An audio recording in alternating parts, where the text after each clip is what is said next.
नरेंद्र मोदी जी के लिए आपका आशीर्वाद मांगने आए। और अगर सत्य वचन कहा जाए तो मंच पर एक ऐसा व्यक्ति नहीं होगा और मेरे सामने सभागार में एक ऐसा व्यक्ति नहीं होगा, महिला हो या पुरुष, जिसने नरेंद्र मोदी जी की सरकार की सेवा ना पाई। एक सेवक भी हाथ में झाड़ू उठाकर हर प्रांगण को स्वच्छ करने का संकल्प लेता है। देश में कई प्रधानमंत्री देखे, एक अभिभावक ही इस बात की चिंता करता है कि कोरोना का काल है और हमको हर परिवार तक मुफ्त का राशन पहुंचाना है।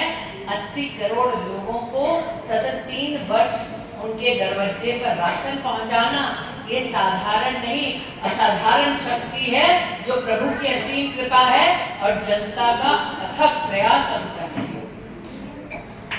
एक राष्ट्रभक्त ही विषम परिस्थिति में इस चुनौती को स्वीकार करता है जब पूरा विपक्ष एकजुट होकर कहता है कि वैक्सीन विदेश से मंगाओ।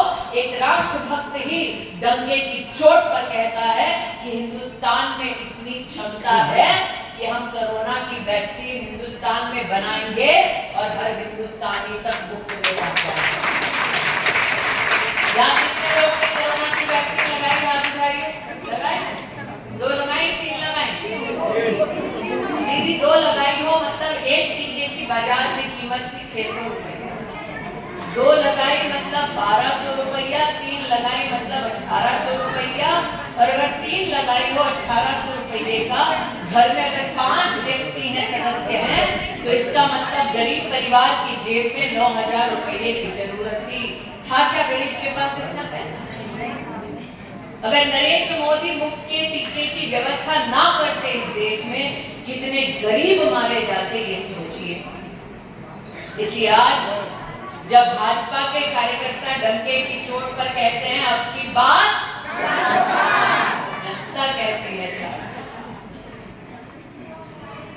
लेकिन ये 400 बार तभी संभव है जब देश की मातृशक्ति हमारे भाई नरेंद्र मोदी की ढाल बनकर सामने आएंगी। 1 तारीख को पोलिंग बूथ पर जाकर कमल का बटन दबाएंगे। आज इस सभागार में प्रभु राम का जब जयघोष हुआ तब ये कहना भी उचित है बहन, इस सभागार में शायद ही वो महिला हो जो 3 तलाक के अभिशाप से सुरक्षित की गई। हम जानते हैं हमारे देश में वर्षों वर्ष तक मुस्लिम समाज की महिलाओं को प्रताड़ित कर बच्चों के साथ, छोटे बच्चों के साथ समाज में अकेला छोड़ दिया जाता था। उनके पास कोई सहारा नहीं होता था। वोट बैंक पॉलिटिक्स के डर से मुस्लिम समाज की बहनों का संरक्षण नहीं होता था। नरेंद्र भाई ने कहा ऐसी बहनों का संरक्षण हम करेंगे, वोट बैंक की चिंता नहीं करेंगे। और मुझे आज भी याद है देश की संसद में बहनों के सम्मान में उठकर आवाज बुलंद करने वाले नेता का नाम रविशंकर प्रसाद। इसलिए आज बहनों से कहने आई कि हमारे देश में कभी किसी नेता ने ये नहीं सोचा था कि गरीब परिवार की बहनों को खुले में शौच करना पड़ता है। हमारे देश की कभी किसी गरीब बहन ने जाकर किसी नेता से अपील नहीं की थी कि उसके दिन की शुरुआत अपमान से होती है, एक शौचालय बना दो। बिना बोले पीड़ा को समझने वाले भाई का नाम है नरेंद्र मोदी और इंसानियत की वकालत करने वाले भाई का नाम है रविशंकर प्रसाद।